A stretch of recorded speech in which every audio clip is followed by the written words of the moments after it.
do so. To give James Griff glory for what Christ has not done to give James Griff glory for what Christ has not done to somebody else is to ask for death. To give James Griff glory for what Christ has done in me is to ask for death. Therefore, all they that divide thee shall be devoured, and all thine adversaries, every one of them shall go into captivity. And they that spoil thee shall be a spoil, and all that prey upon thee will I give up for a prey. Jeremiah 30th chapter 16 verse. Behold, I send an angel before thee. God promised an angel of mine for Israel's protection and success. Jesus says to intentionally put your behinds in my face, work against the operation of the gift of Christ, and blocks me from working at Cop City, wherein I suffer trouble as an evildoer, even unto bonds. But the word of God is not bound. 2 Timothy 2nd chapter 9th verse. Paul cites two examples of endurance.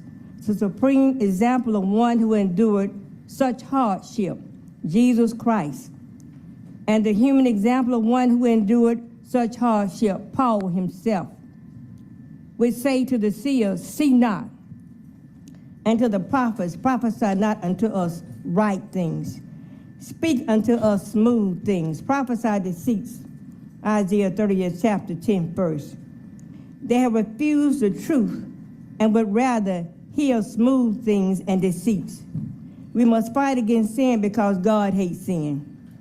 Jesus gives us the power to conquer sin in us and in others.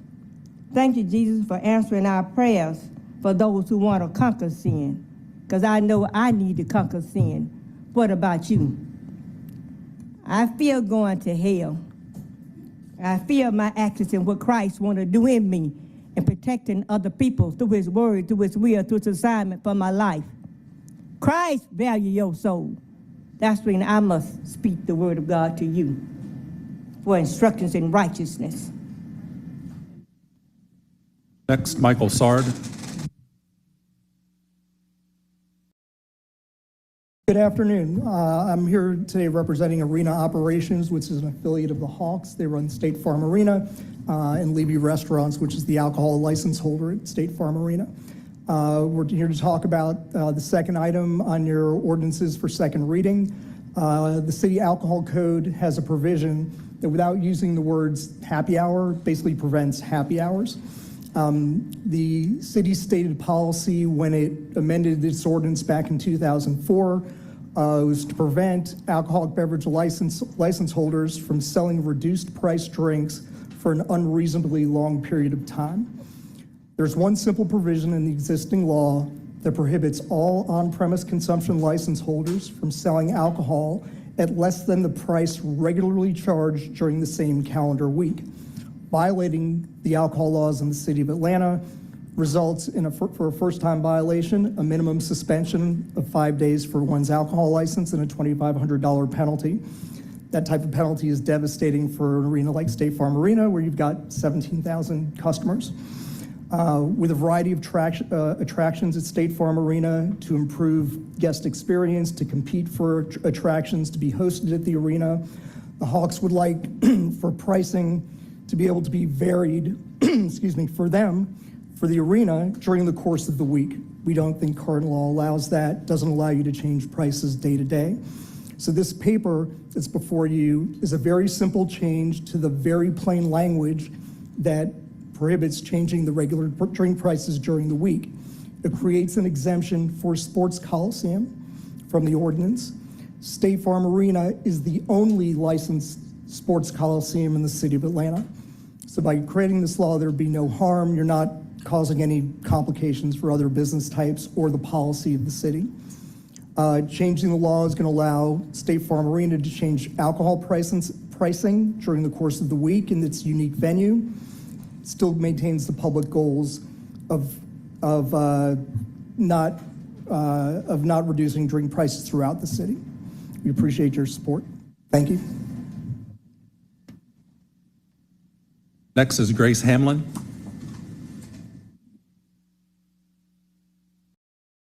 Hello, everybody. My name is Grace Hamlin. If you don't know me, I founded the Wonder Dogs. We're an organization that brings public safety awareness by raising awareness between the link of violence to animals and humans in our community. So thank you for giving me the time. I know I'm running late. But one of our successes has been to implement an animal cruelty task force when we first started in 2018 with the help of Councilwoman Carla Smith. What we failed to acknowledge at the time was that horses were not considered part of any of the ordinances. We thought that somehow somebody was responsible for the care of the animals that we now are holding, I'm sorry, I'm a little bit nervous, a little bit late. So I'm here to speak on the horse industry in Atlanta and the nuisance and safety concerns that have happened having these horses here. And I wanted to say, Mr. Bond spoke about his long history with seeing the horses. For a long, long time, over 30 plus years. I mean, we don't even know who started the horse industry, right? But it's here, and for 30 years, we thought somebody was regulating and mandating that their care is properly taken care of. What we found out after this horse was recently hit by a car or possibly collapsed from neglect and the suffering of this heat that we are all under right now was that we were told that the Department of Ag is the regulatory body for the horses. They are not. They basically give licenses out, but they hardly ever care what goes on after you get their license. Then we were told to go to Fulton County Animal Services. That is not part of the contract. If you look at the Fulton County Animal Services contract, which we are actually wanting to get a hold of, there is no ordinance or any responsibility of Fulton County Animal Service to care for these horses. So then we were told to go to code enforcement. We look up code enforcement. Code enforcement has no responsibility for the horses in our county and city. So then we go to cruelty, right? We see something cruel, we want to report it, so we call our police officers. Well, since we started the Animal Cruelty Task Force, horses has not been something that we talk about at the academy. So most of our officers, if you listen to the 911 dispatch, she honestly didn't even know we had horses in Atlanta. So it very quickly fell through the cracks and just opened up an opportunity for us to have a conversation about the animal care in Atlanta and the treatment and how it's correlated to where Atlanta wants to be. And that is a humane city that kind of looks at all the correlations between animal neglect and human suffering. And that's what we do as Wonder Dogs. Just to fast forward, I want to say that myself and other organizations that care about these animals are willing to buy these horses from these owners and send them off to a sanctuary. Should we agree on a resolution that I know you guys are all discussing this, but just know that the community has your back on doing anything humane to help alleviate any more suffering of these animals. Thank you so much. That concludes public comment. We're now going to move on to our presentations for Councilmember Bond. Just a point of information. The carriage industry used to be regulated by the Bureau of Taxi Cabs and Other Motor Vehicles. But of course, that bureau no longer exists. I can't recall, it has to be within the last decade that it went away, but they were the regulatory body for the industry. So I guess there is some look that we should do towards bringing that back in, into focus for the city. So just wanted to point that out. Thank you, Councilmember Vaughn. Our first presentation today is from the Atlanta Police Department, their monthly update. Deputy Chief Peak.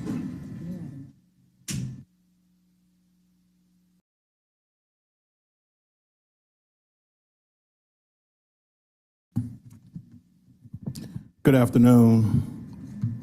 Public Safety Committee. This is again Deputy Chief Timothy Peak, bringing greetings on behalf of Chief Shearbaum, and we prepare to provide our presentation for this particular month.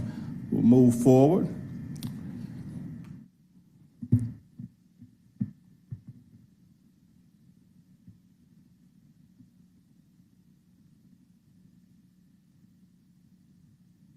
There we go. All right, great. There we go. So as we look at this particular operational period that we're presenting here for our week 33 citywide crime, what you'll find basically as far as our overall crime numbers, we sit at 3% up from where we were this time last year. of note, I think back in June, we were at 5%. So what we see is a constant decline with our actual crime numbers.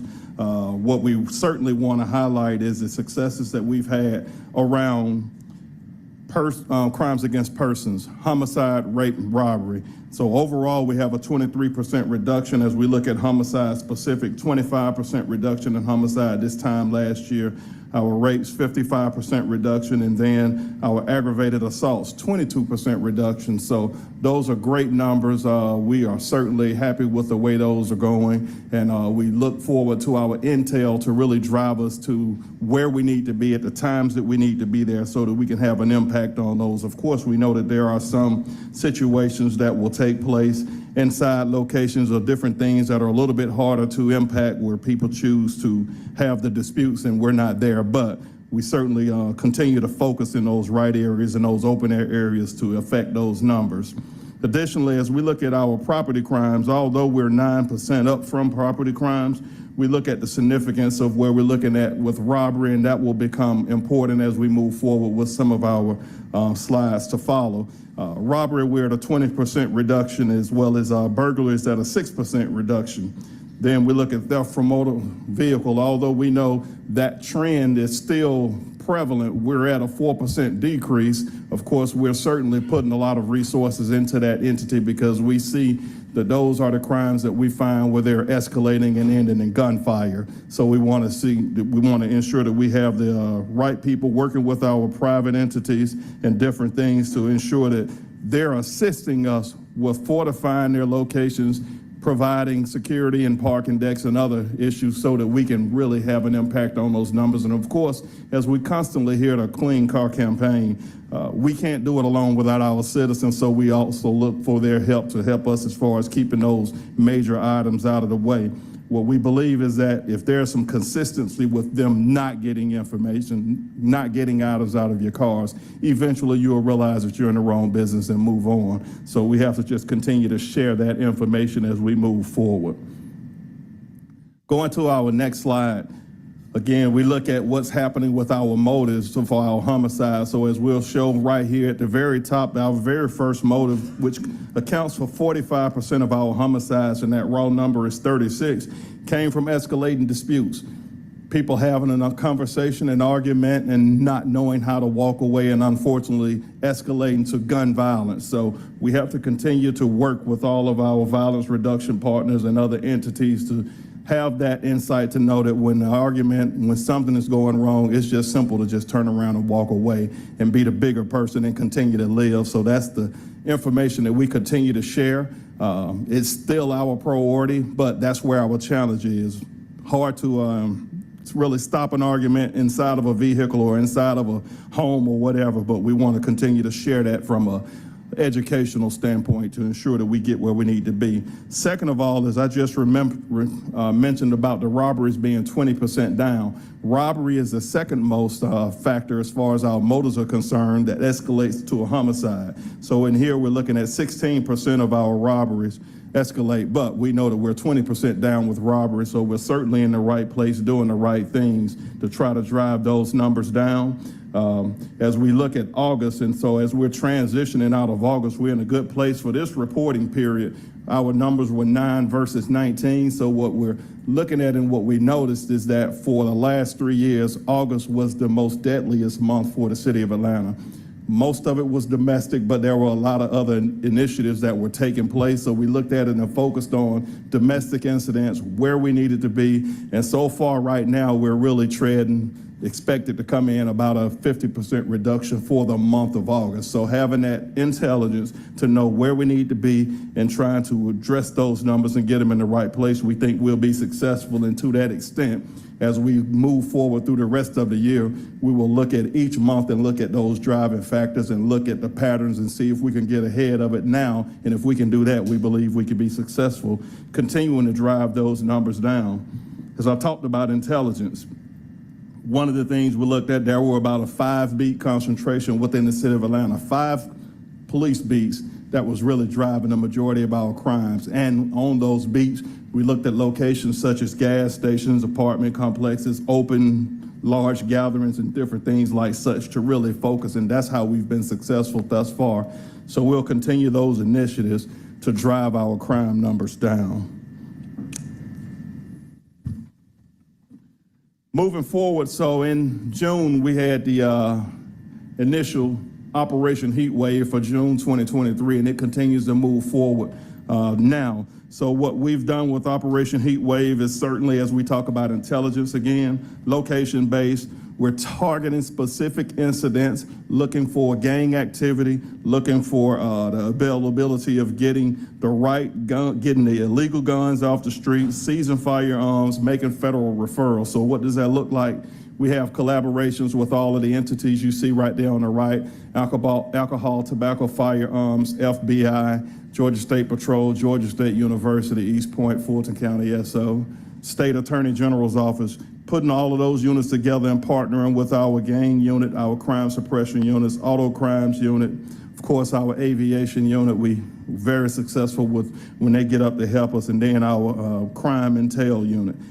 Putting all of those people together, having briefings, looking at the intelligence, looking and figuring out what's happening, what's on the fly, what types of issues are going on, whether it be a social media beef, whatever it is what's happening in our neighborhoods, getting that information and getting out and having some enforcement initiatives in those areas.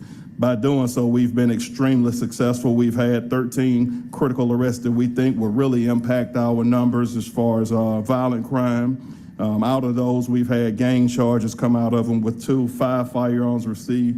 And then the biggest part to that is our federal referrals, where we're able to present a case to the U.S. attorney and for them to review it and decide to take that on and charge it federally so that we can stop that systemic issue of recidivism and continuing with our people. So that has been a very successful initiative, and it will continue throughout the rest of this year as we move into our fall season.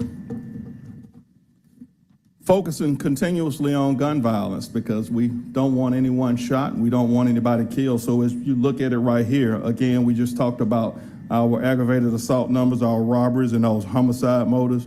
Right now, as we talk about persons shot, we're at a 20% reduction. This time, from this operational period, compared this year to last year, we're looking at 265 versus 330 in 2022. So that's a 20% reduction. As you see, we have it broke down to try to look at what was happening on those specific days. And as you look at 2022 to the right of the screen, Saturdays and Sundays were the driving factors, but the weeks were just pretty much close, so it was pretty much even throughout the week. So as this year you look at it, and so really Sunday is our driving factor. So we look at those parking lots, we look at those large gatherings and the numbers that are driving our shootings and where they are, and what we try to do is on the front end, ensure that we have police presence in those areas and working with community to try to ensure that we get all the information that we need to be successful. When we hear of trends, when we hear of issues that are going on, we want to be in those places as soon as possible to make an impact on those.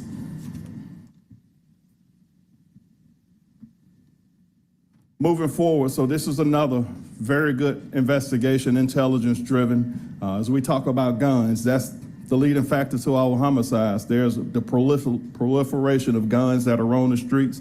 So in this particular case, what we did over at 3349 MLK, it's an undercover investigation where we had people coming in and making controlled purchases of illegal firearms. Had the issue set up, units moved in, they set up where they needed to be, and the targets did arrive. There were a total of about 7 targets that came in. Some went into the location, some came out to make the actual purchases. They did, once they realized what was going on, tried to flee. We were able to apprehend them, and we were able to charge 6 of the 7 people that were there. What was of note, the seller that we were actually targeting for this particular one already had warrants for selling of firearms. So that was a great job removing him off the street. We look at it, and for this particular case, this single case, 8 guns recovered, 3 semi-auto rifles, 2 of which were stolen, 1 out of Atlanta and 1 out of DeKalb. So certainly a great job with all entities that were involved. That's the type of intelligence that we need to get together and get with our Apex unit, our federal partners, so that we can get the right people off the street. And again, by doing that, we know that we'll be making Atlanta safer. As we move forward, the main factor, and I did not press this one on the very first slide, but some of the things, the main reason, of course, where we're driving crime, this is nothing new. Our Kia and Hyundai stolen autos. They've just really been driving us tremendously. So what we did, partnering certainly with the leadership of the administration and the mayor's office, we were able to partner with Kia. And there's for future partnership with Hyundai coming on. But Kia, at this particular point, we came over to the Civic Center and we set up an initiative to where, so our citizens, mainly the elderly, we didn't want to have them drive all over the city of Atlanta and the metro area trying to get the updates for the security update to keep their cars from being stolen. So what we did is we brought the whole technology to the field so that they can come to one location, drive through, get their vehicles upgraded. I think on that particular one, we had about 212 software updates that we had, along with about 164 clubs that we gave out to those that were driving, if they were willing to take those and install those. So that, we believe, will continue to help us get in the right place and to keep our vehicles from being stolen. The focus really was Zone 6, Zone 4, and Zone 3, but it was open for whomever decided to come. So we were certainly thankful for that initiative and look forward to having some additionals as we continue to move forward. If we can drive that number down, had we not had all of these Hyundais and Kia stolen, we would probably be looking somewhere about a 5 to 6% reduction in overall crime from last year. So that's our driving number right now.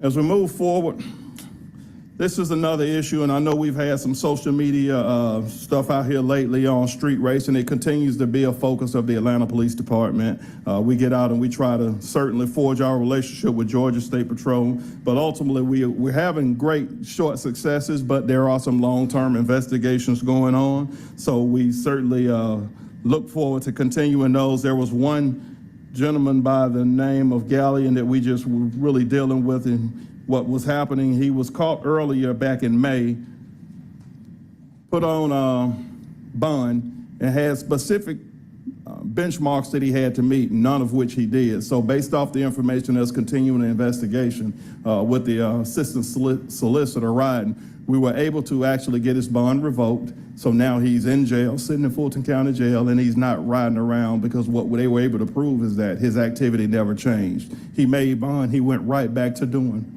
the exact thing that he had been doing altogether. But as we talk about it, so what we're looking like, 12 arrests, 37 arrest warrants out of it, so we'll continue to get those off the street.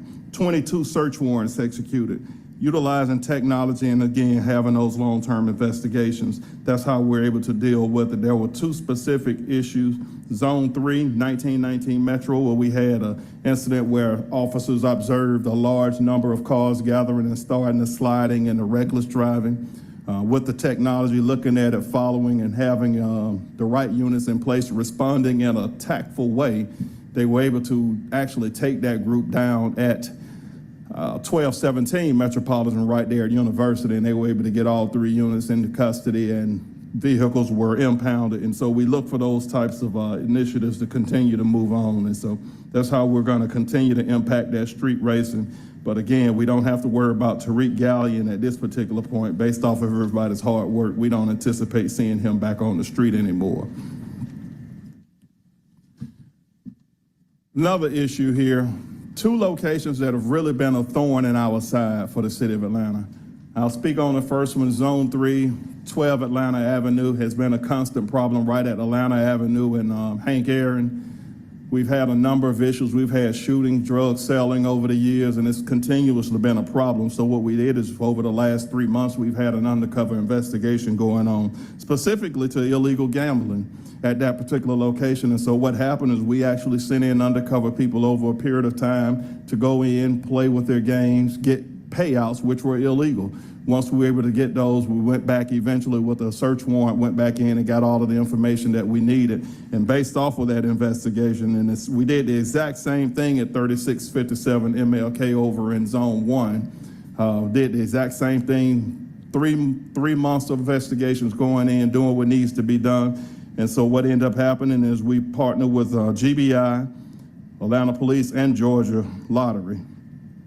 We were able to immediately suspend their licenses for the gaming machines. We were able to come back and remove them from those locations. And the trial is still moving forward, so they're looking at right now probably a $50,000, up to a $50,000 fine and the complete revocation of their licenses to deal with the gambling.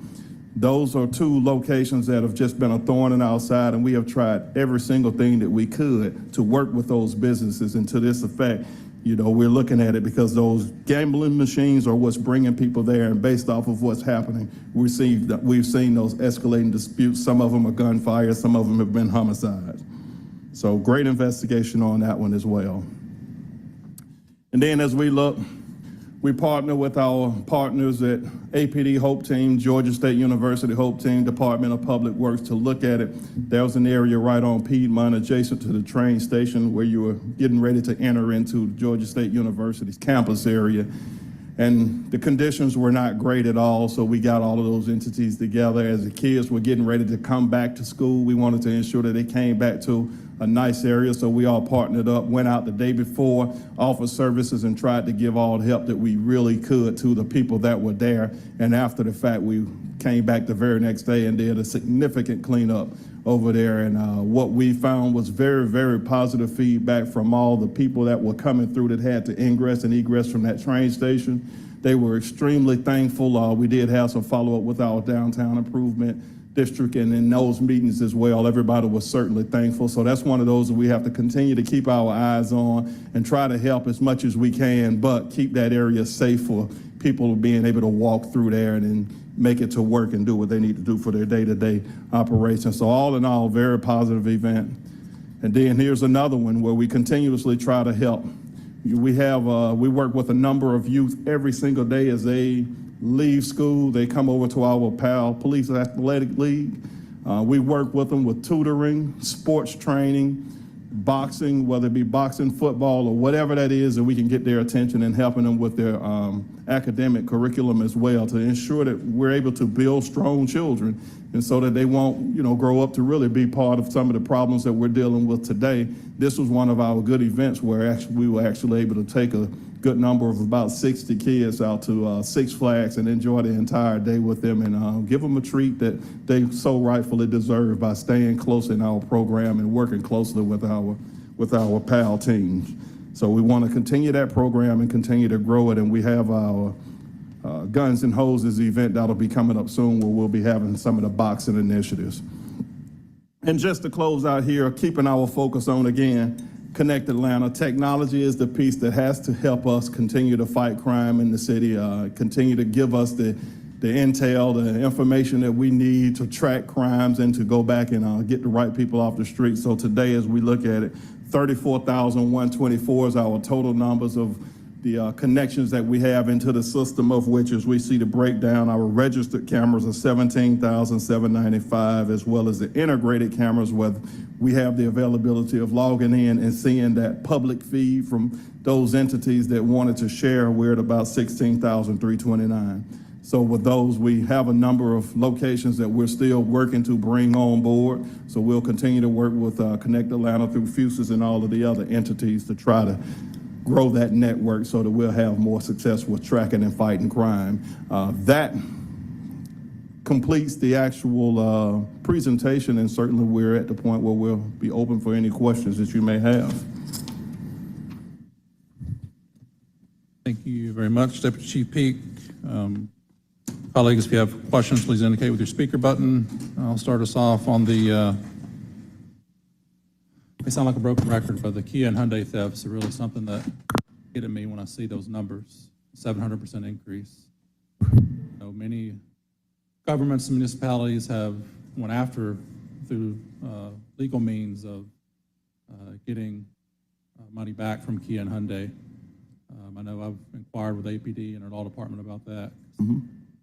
I don't know who's waiting on who at this point. Maybe we'll start with Ms. Robinson without going too deeply into that. Kind of give us a refresher as to where we are with that. Thank you. We did actually receive the information that we requested from APD with your assistance, and we thank you for that. And I've had some discussions with the city attorney. We're looking at this closely, and we'll have an update for you shortly. Thank you, Ms. Robinson. And, I certainly appreciate the attempts at a partnership, but as someone who knows many people that have Kias and Hyundais, it's nowhere near enough. And then on the flip side of that, if those companies have reached out to those folks, I mean, when they do the fix, there's no scarlet letter, so to speak, put on the car that says, hey, don't try to steal this car because it's been fixed. I've had people in my district that have had the fix done, but then they have to send their car off for another 6 months of service because Tempted. they know that, but they still tore up the steering column. So it's very discouraging to see that driving up our crime numbers and that 700% increase just in, going from 223 this time last year to over almost 1,800 this year. So are there on the kind of partnership or APD side, what is the plan, whether it's more clubs, running more update opportunities, or types of enforcement? What is being done by APD? Sure. So I'll actually say all of the above. So we did discuss that. How would a person know if a vehicle was updated, and what do we do? And so what we didn't want, as we had our conversations, to look at it and figure out, well, you know what, there's a sticker.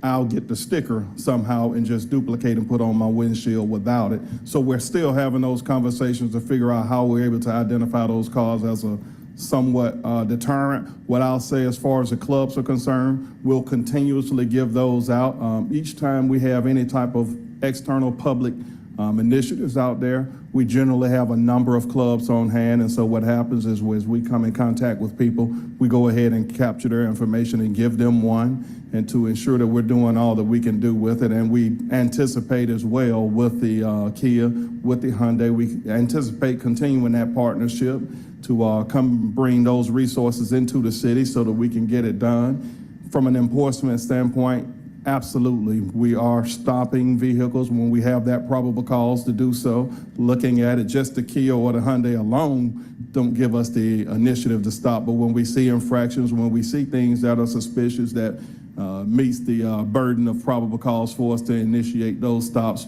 we do so. So there's a number of initiatives, whether it be undercover operations where we're out and we're identifying locations, we'll do those initiatives. What we find is that when the cars are stolen, generally we're getting them back relatively quick. They generally don't drive very far at all, as if they just need a ride around the block. So they take the vehicle and joyride for 15, 20 minutes and abandon it oftentimes. But we do know that there are some that are used as well throughout our city for the increase of crime, whether it be car break-ins or whatever other incidents that might take place throughout the city. But yes, collectively we're doing it all.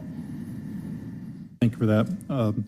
Next question is not a specific incident or anything, but there's been some confusion, especially over the past few years. It kind of went back and forth with the prior administration. But what is the current chase policy within APD? So our policy is if we have direct knowledge that a vehicle was involved in that forcible felony, and we're not just simply talking about stolen automobiles or larceny from autos, those don't meet the burden based off the policy. But if we having something, aggravated assaults, robberies, hijacking of motor vehicles, wanted suspects such as homicide suspects and different things like such, if it meet that burden that we know for absolute certainty we have to get this person off the street, we have a policy that allows for that. What we have to do is ensure that the supervisors are very knowledgeable of those policies and ensure that we have the right resources in place to support them during that. And of course, working closely with Georgia State Patrol, who's been great partners with us. We've had our auto crimes unit and a couple other units that we've taken all the way down to Forsyth so that they can have the training that they needed should there be a need for us to have to initiate a pit maneuver to try to stop those vehicles. But ultimately, we limit it at that. When you look at the number of non-forcible felonies that are taking place based off of what we look at, it doesn't seem as though it rises to the level of putting the number of people that we would have to put in danger with those vehicles trying to stop them. So we try to be methodical about that process. Thank you for that. My last question is just a follow-up. I know the last date that I heard was by the end of this month, which is just a couple days away, but where are we with the anticipated zone and beat realignment being finalized, or at least a final draft. So I haven't gotten the most recent, the last update that I also received, so I have to get a follow-up and see where we are to see with Mr. Amon where it is. It had kind of gotten to the point where we were safe, but it separated a few neighborhoods and it broke some neighborhoods away from each other. So we had them to go back and take a look at that to see if we could still achieve the beat realignment without separating or cutting straight down the middle of a community. And so I believe we have that coming up, but I'll get the follow-up and get back with you and let you know for absolute certainty.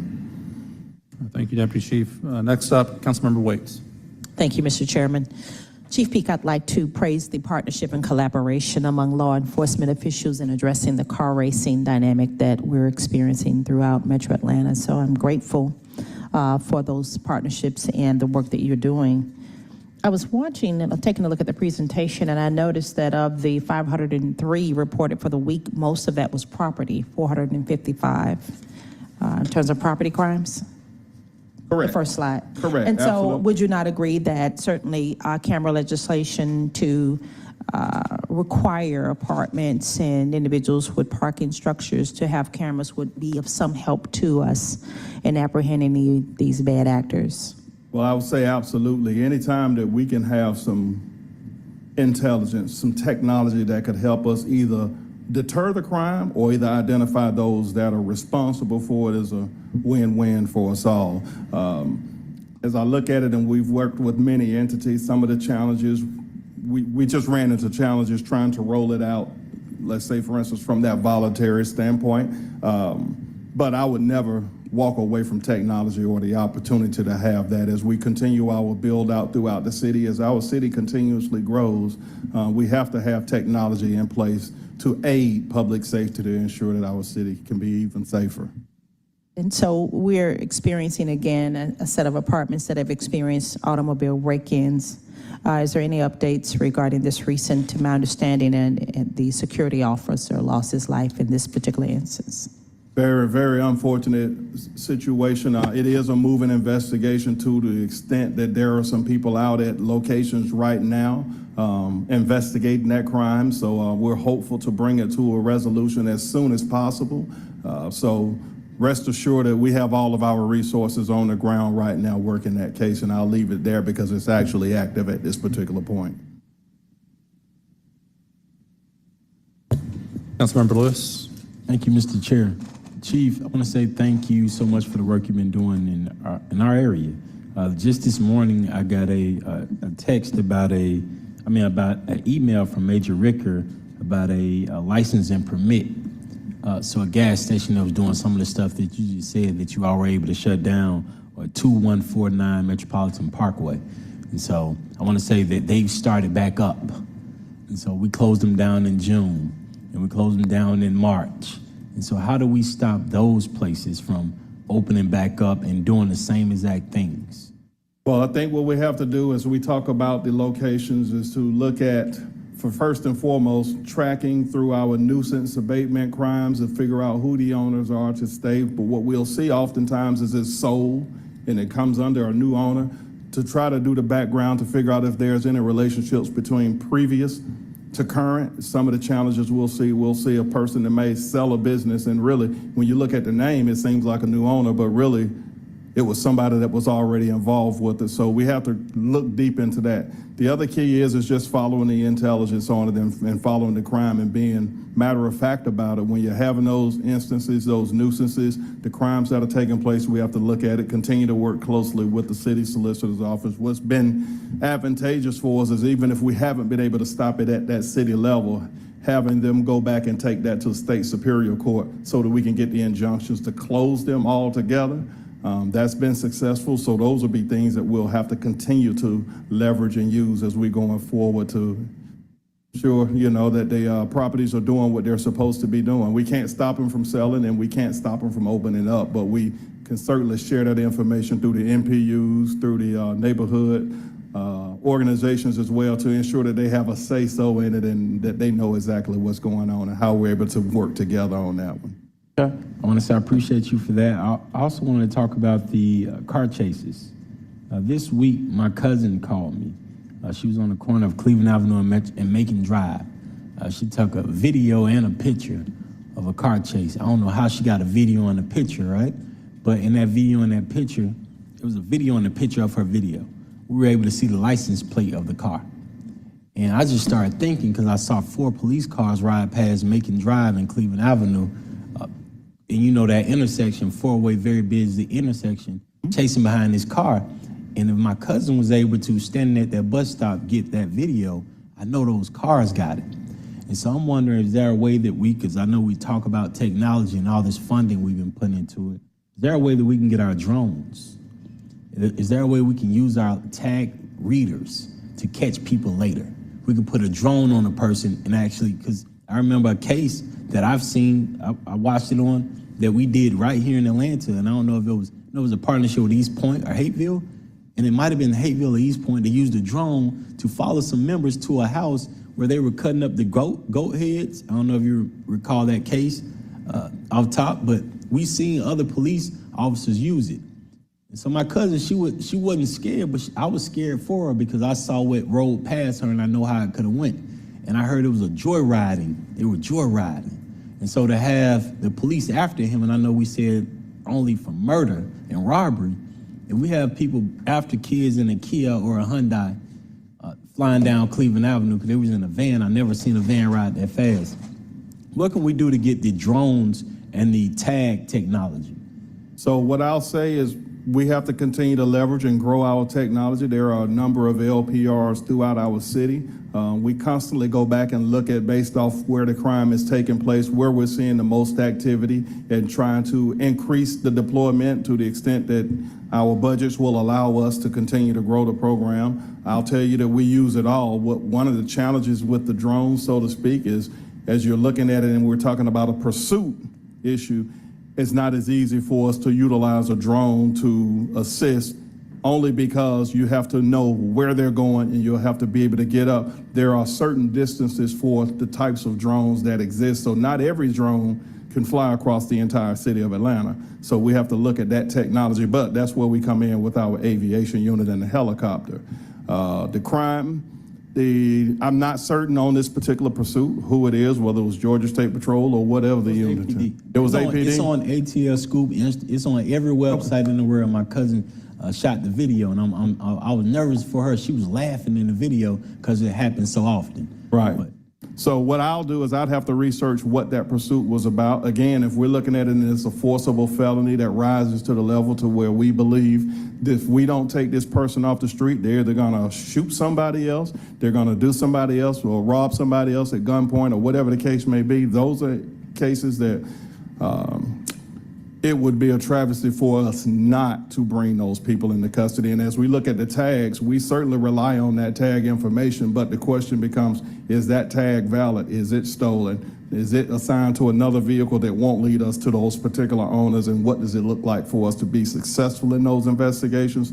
So it's a hard balance, but when we have those critical issues where we have to, then we're put into that space. But even still, that's why the supervisor is so important, and they will get out there along with their units to ensure that they're able to manage it. There's a number of things that they have to do on a pursuit to ensure that it's safe as it can be. But after that point, when they realize that we just can't go forward, then we cancel, and that's not something that we're afraid of doing. We've done it often. And my thing is, I hope we can get to counseling more, chasing for 10 seconds, getting that drone, because we got enough money to buy the drone that fly across the city. I've been buying those drones. I bought so many of them before I was on council for kids. So I think that the aviation department, the city of Atlanta, we need to invest in the technology that's accessible to us. I think that it's a travesty if we're not using all of the resources that are accessible to us, because we are doing payouts from people getting hit from police car chases. We are having people dying from police car chases when we've been saying police don't chase in Atlanta for 30 years. But every day we see the police chasing on a different social media outlet because you can't hide it now. And so my hope is that we can use the technologies to grow, similar to how this meeting changed. Like before, we were talking about petty thefts, petty crimes in this meeting. And we didn't want to hear about a person stealing from Target 26 times. We want to hear about the stuff that's going on in Atlanta so we can kind of fix it. So I appreciate you bringing this report this month so we can talk about the real stuff going on. Thank you. Absolutely. Councilmember Norwood? Yes, Deputy Chief, with the cameras that we have in the city, I know that there have been issues about maintenance and making sure they're all operational. Can you give us an update at the next meeting on which, what that maintenance is, what the foundation, police foundation is doing, what y'all are able to do, what the individual CIDs and other organizations are able to do? But I think it'd be really helpful with us. We're all relying on cameras and license plate readers, and I'd like to have a good understanding of how many have some issues and if there's anything council needs to do to help resolve that. Yes, ma'am, we certainly will. And on the front end, I'll let you know, basically, we're looking at about a 95% success rate where they're constantly up about 95% of the time, and we have about a 5%. And what happens usually on those with the new technology that we're using is usually something to the extent to where they will do a restart to get that camera up, and it don't take as much as it used to once upon a time with the number of funds of somebody going out and having to actually work on it. But there are still those that do, but we'll certainly provide that for the next report. Thank you. You're welcome. Yeah, I would just reiterate that request. If you could just send the committee members a report kind of showing by council district and also indicate on there how long each camera's been down. We will certainly take care of it. Thank you. Vice Chair Amos. Yes, sir, Chief, if you would take back to the Joint Operating Committee that was put together with the affairs taking place around the county jail last week, a word of thank you. Speaking on behalf of the residents of District 3 and Howell Station, everything was done possible to minimize the impact of the community, so they say thank you as well. But if there was room for improvement, I would say having the ability to block the interior streets to allow the partakers of the event going on around the jail from stop getting in the interior of the neighborhood, and also having the ability for us to go out and begin to write ticket and possibly tow cars that are violating the sanctity of our neighborhood whenever an event like that again take place again. But I know it was unprecedented. Everyone worked together. You provided as much cover as you can, so I'd just like to say thank you. So take that message. Yes, sir, will do, and thank you. Hopefully it'll never happen again. Any other questions or comments? All right, thank you very much, Deputy Chief Peak. Thank you all. Up, we have our Atlanta Citizens Review Board quarterly report. Executive Director Reed, welcome.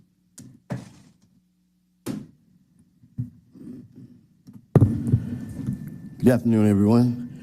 Councilmember Hillis and Councilmember committee members. I'm Lee Reed, Executive Director of the Atlanta Citizen Review Board, here to deliver the fourth quarter FY23 update for the Atlanta Citizen Review Board. As I always like to start, just want to mention for the benefit of the listening public, the Atlanta Citizen Review Board is an independent investigative agency of the City of Atlanta authorized to receive, investigate, mediate citizen complaints against Atlanta police and corrections officers.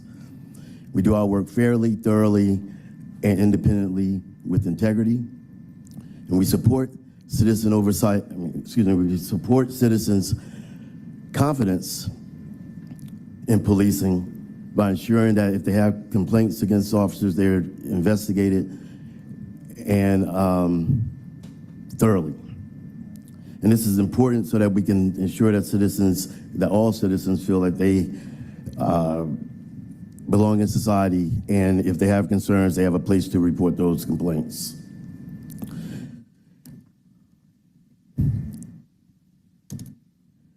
The board is led by our acting chair, Tamara Orange, who is appointed by the Georgia Coalition for the People's Agenda, and Ms. Leah Pulliam, who is the board secretary, who is appointed by the Urban League of Greater Atlanta. Just to speak briefly about the jurisdictional requirements, complaints must be filed against only Atlanta police or corrections officers. You have 365 days to file a complaint. The complaint must be signed. You may file an anonymous complaint And the complaint can be filed by the phone, in person, website, email, or the complaint portal. And the ACRB can self-initiate complaints, investigations on officer-involved shootings, officer-involved deaths, discharges of firearms, stun guns, or taser.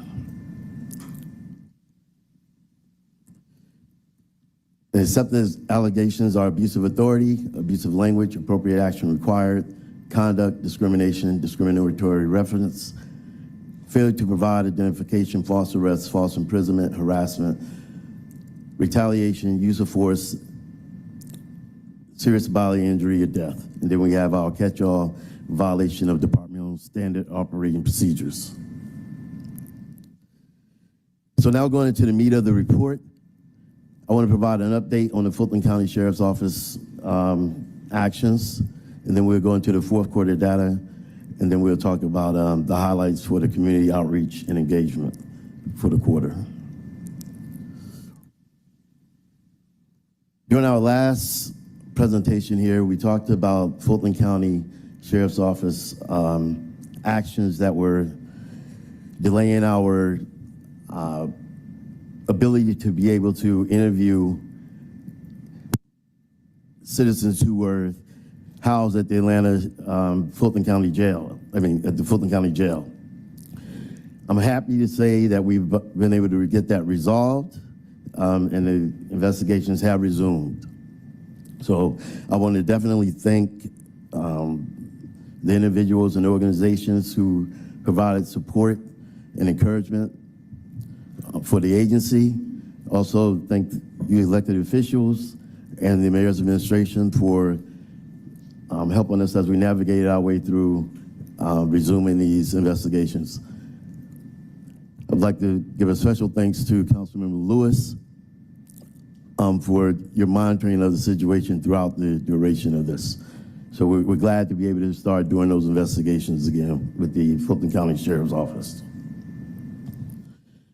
Now we're turning to the fourth quarter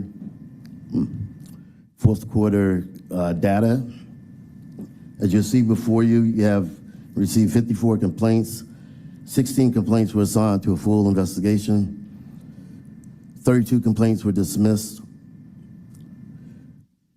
We have 5 complaints awaiting a signature. APD zones 1, 3, and 6 received 71% of the complaints. Council districts 4, 5, and 12 received 61% of the complaints. We closed 14 investigations. At the end of the quarter, we had 33 investigations open and investigative timeline of 201 days. The top 3 allegations received were appropriate action required, which included false arrest, failure to act, respond, inadequate investigation, and inadequate service. Conduct was the next allegation, which included allegations of rudeness, inappropriate comments, inappropriate touching, and threats. And then a violation of SOPs, failure to activate body-worn camera, illegal search, and failure to write reports. Received notification of 3 officer-involved shootings.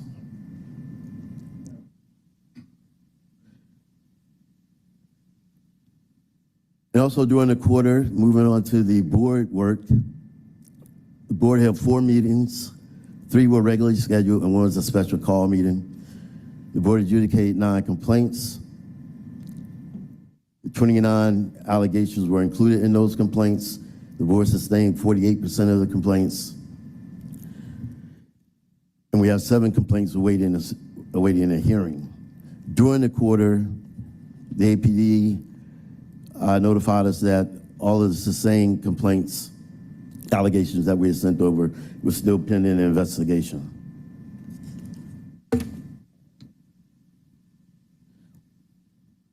Moving forward to our community outreach and engagement. We had a very active summer. We did 66 events, 72 cold calls. As you'll see from the list of events there, these are the highlighted events that we We participated in several events that were throughout the community to ensure that citizens knew about the agency and aware of the agency. And we also have our long-standing events that we do at Greenbrier Mall and the new Wall Street, the new Black Wall Street. We also were at the midnight basketball. We had a board meeting at the Little Five Points Community Center. And we participated in several back-to-school events. Our mobile outreach unit logged 2,070 miles and made 171 information and pamphlet drops throughout the city. And as it relates to the year of the youth-focused events, we did our first Latino engagement at the Plaza Fiesta. We also were at the HBCU job fair, and we presented at the Hope House in collaboration with the Atlanta Public Defender's Office. I just want to mention in closing that any resident who may be interested in becoming a member of the ACRB, serving on the Atlanta Citizen Review Board, visit our website at acrbgov.org or call 404-865-8622. We have some vacancies and we're looking for anyone who would like to be in service in this area. And with that, that'll conclude my report. If you have any questions, I'll gladly take them now. Thank you. Agreed. Colleagues, if you have questions or comments, please indicate with your speaker button. First up is Councilmember Lewis. So, Mr. Reed, I want to say, first, the picture on this report, my young people actually painted this picture on Cleveland Avenue way before I was on council, like in 2018. It was the first mural that we put up in our district. Yes. So you didn't even know that, huh? No, I didn't. So yeah, I actually touched, my handprint is on it, as a matter of fact. So I want to say thank you for a beautiful choice of a photo that you chose. Also, I want to say thank you for the work that you're doing. You're serving in the community, serving in spaces that no one wants to serve in.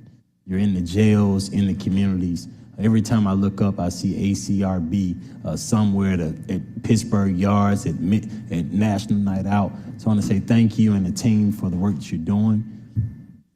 I apologize for the miscommunication that you all had with the sheriff's office. I'm glad to see you all worked it out, and that it's back how it used to be, or is even better now?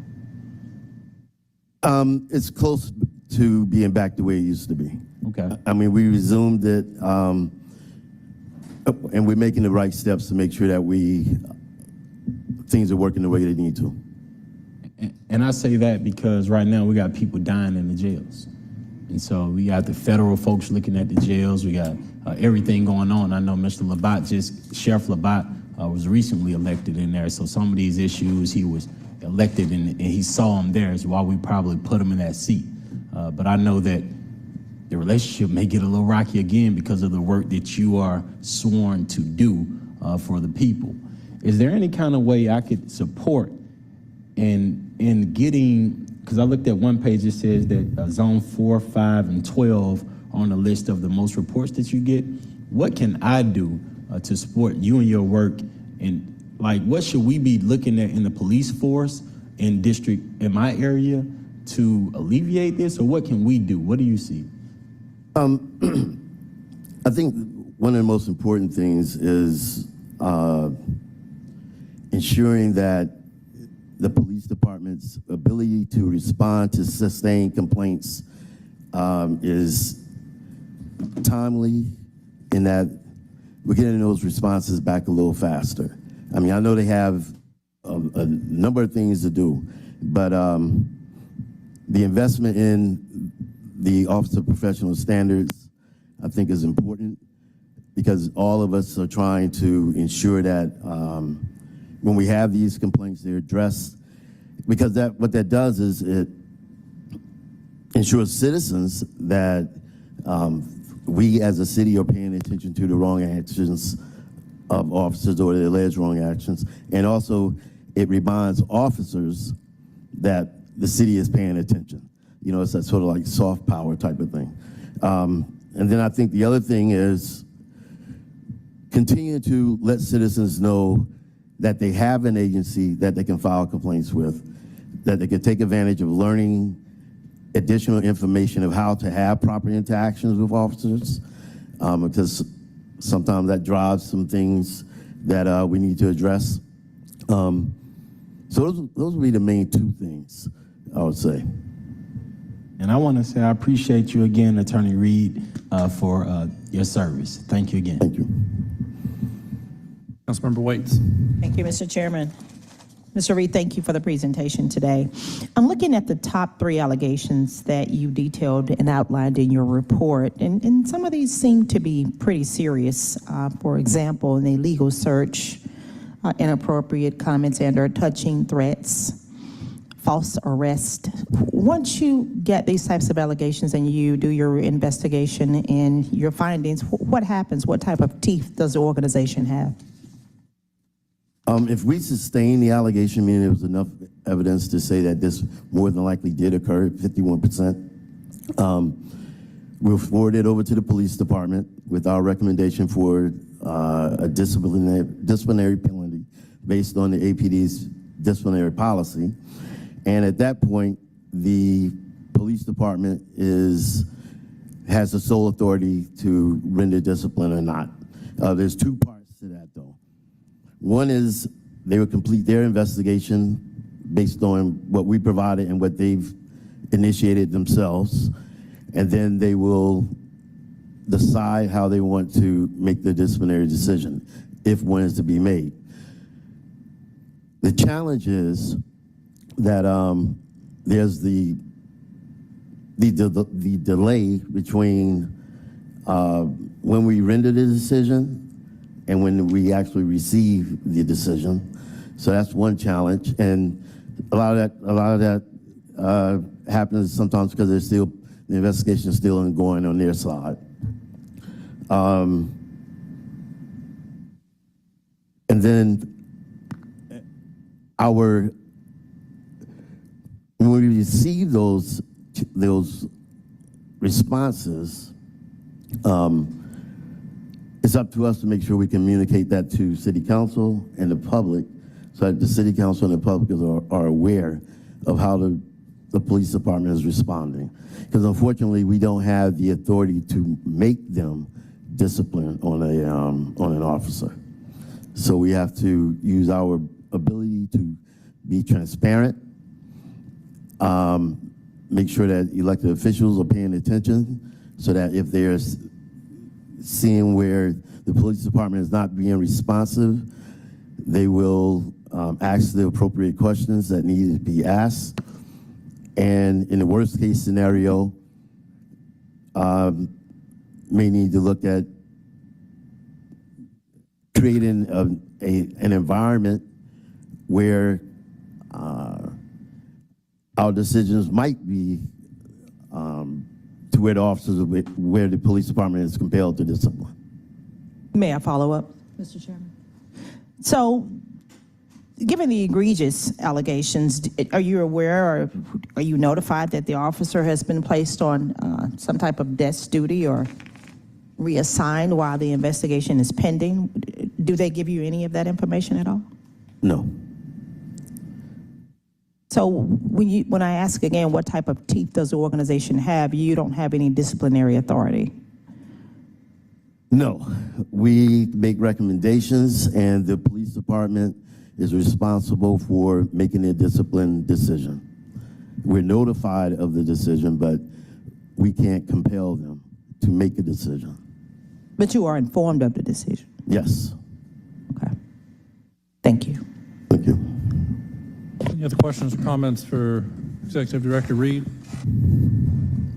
All right, thank you very much. Thank you.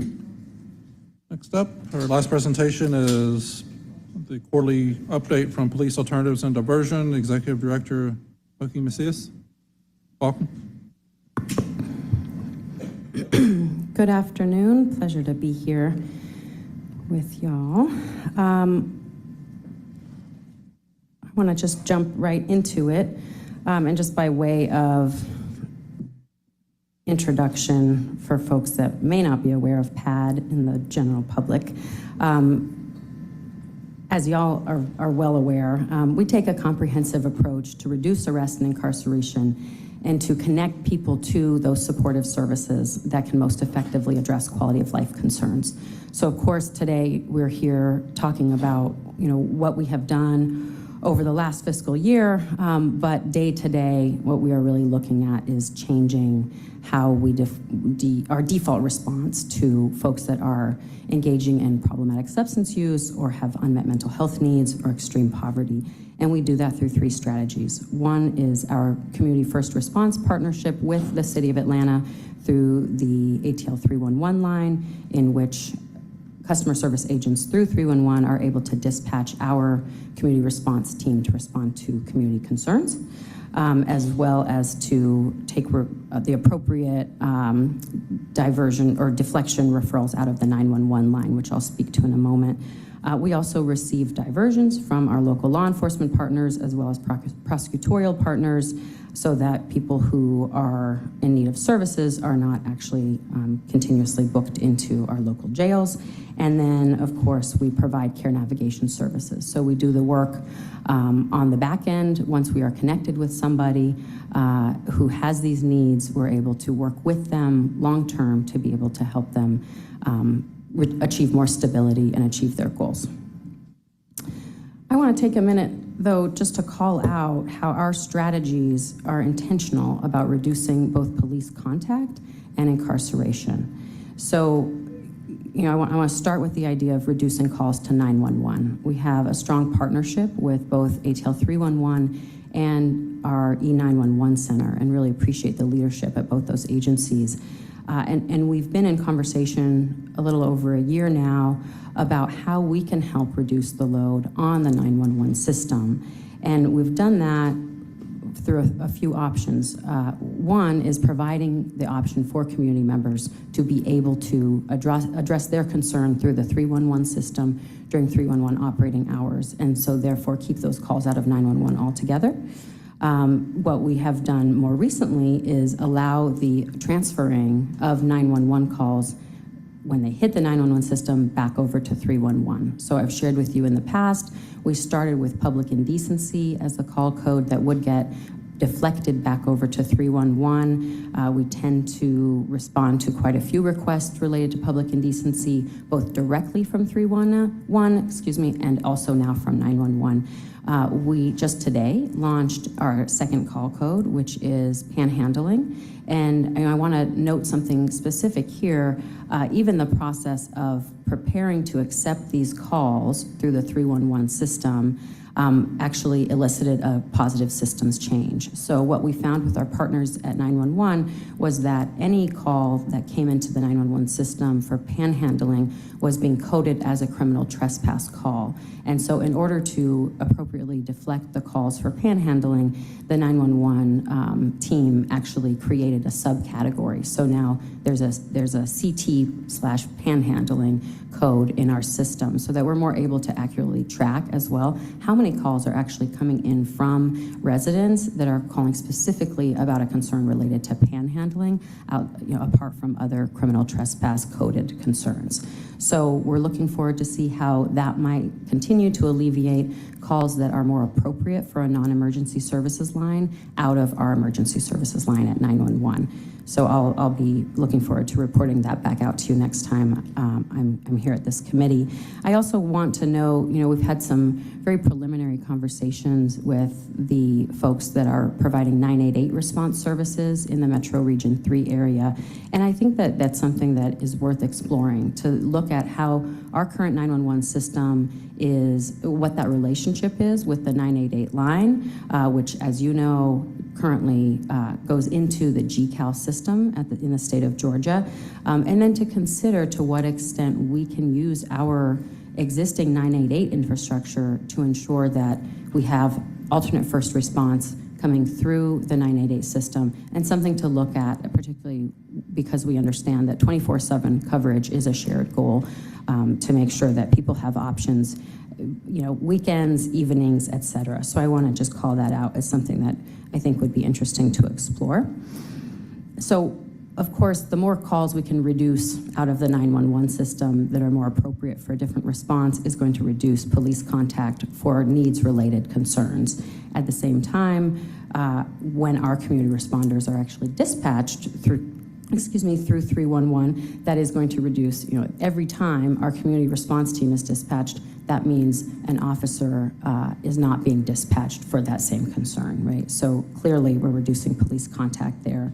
And then ultimately, we are reducing the number of people who are booked into our local jails, which of course, I'm sure is paramount, of paramount importance to both this legislative body as well as to our colleagues at Fulton County as we continue to deal with the overcrowding and the serious conditions at Fulton County Jail and ACDC. So I want to just note that not only are we reducing the folks who are getting arrested and booked by providing pre-arrest diversion services, but we're also directly diverting people from jail in partnership with local prosecutors. All right, so diving in a bit to looking back at our last fiscal year, I want to give you just sort of the high-level titles, if you will. So last fiscal year, we were able to accept 227 pre-arrest diversions, and we see that we continue to be well represented in Zone 5. As y'all have heard me say before, we understand that given the high number of quality of life arrests that happen in Zone 5, our downtown core, we are not surprised that those diversions would be coming out of Zone 5. But we are happy to see that our partners across our zones are using us, albeit we would like to see an uptick in a few. Our average response time for diversions was 21 minutes. I want to note that we've been working with APD to engage folks on the ground in the zones. We're just starting kind of a tour of listening with the Atlanta Police Department officers to understand how they are or are not using diversion. And we have consistently heard, we want there to be a 24-hour option. We want, to be able to reach out for a diversion at any time. And we've been very happy to be able to say to them, it's coming, right? We know that the construction is going well for the Center for Diversion and Services as a carve-out to the ACDC administrative space, and we're really looking forward to continue working with our partners at Grady as well as the city and county to be able to launch the 24-hour diversion option in spring of next year. So it's really good to see that coming along.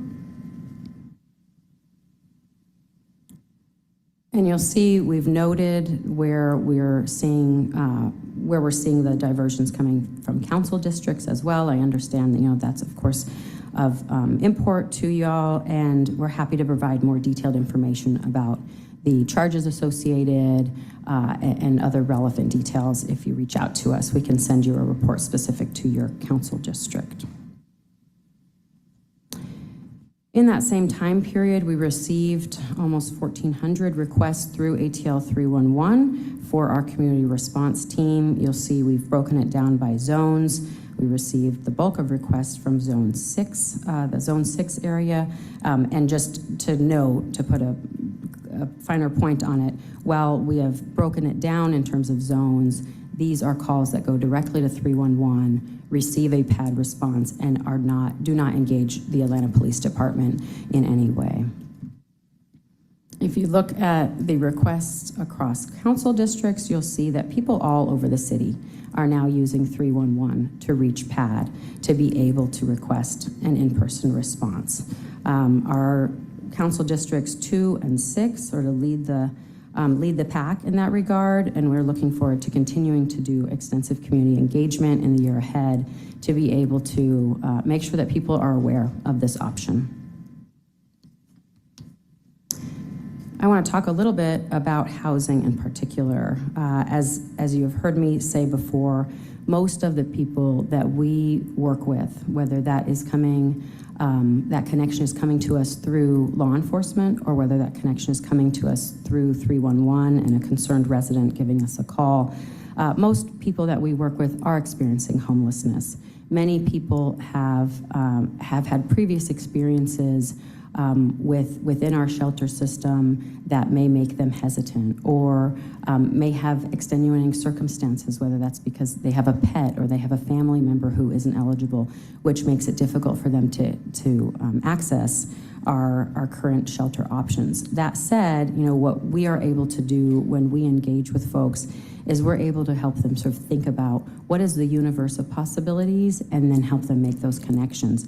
At the same time, we are then supporting folks that are placed into housing with longer term supports to access resources, to access behavioral health care, to benefit from community or family reconnections so that people can maintain housing once they have been able to secure housing. So I just want to call out our care navigation team and our housing manager for really doing that work to make sure that people have the best possible options that are appropriate for their circumstances and then get to maintain them. In the last fiscal year, we were able to connect almost 500 people to some form of housing support that they previously had not had, and we were able to help 60 people achieve permanent supportive housing. So that's something that we're really proud of. And I want to note, we've been watching, there's current legislation that speaks to trying to expand resources for people who are experiencing homelessness, and we just really applaud the efforts there to ensure that there is just a broader pool of resources, because we encounter that every day, that there's an interest in accessing housing, and the housing may simply not exist in the capacity that it needs to. So we're looking forward to being a partner in any of those efforts. Just a word about community engagement. In the last fiscal year, we engaged over 2,000 businesses in conversations about what their options are here in the city of Atlanta. We attended community events, and we did a whole lot of street outreach, talking with folks to let them know not only about the services that PAD provides through 311, but oftentimes we're letting folks know about 311 and that being a resource to them as well. So people really appreciate that. I want to also note, which is not listed here on the slide, but we launched a new partnership with the Carter Center, who is interested to do more domestic work and more work locally here in Georgia. And so by the end of this year, we will be launching a poll. We have kind of a polling project. We've never done official polling. We've done community surveys, but we haven't really been able to do official polling on people's support for alternatives to policing, people's understanding of what is currently available, and their experience using the PAD partnership with 311. So I'll be looking forward to sharing that data with you once we're able to complete that project with the Carter Center. And then just to note, we continue to engage with people that have been that have worked with us and have been able to make broad strides in their lives to make sure that we're hearing from them what works, what doesn't. I have a quote here from one of our participants who was able to really work through the process to be able to achieve some emergency respite housing, and then to work with us and our partners at Grady and the Georgia Department of Behavioral Health to access a Georgia housing voucher. So that's like best case scenario for us, getting people connected to services that they need, but to do it in a way that really taps the many resources that we have access to because of the relationships and partnerships that we've built.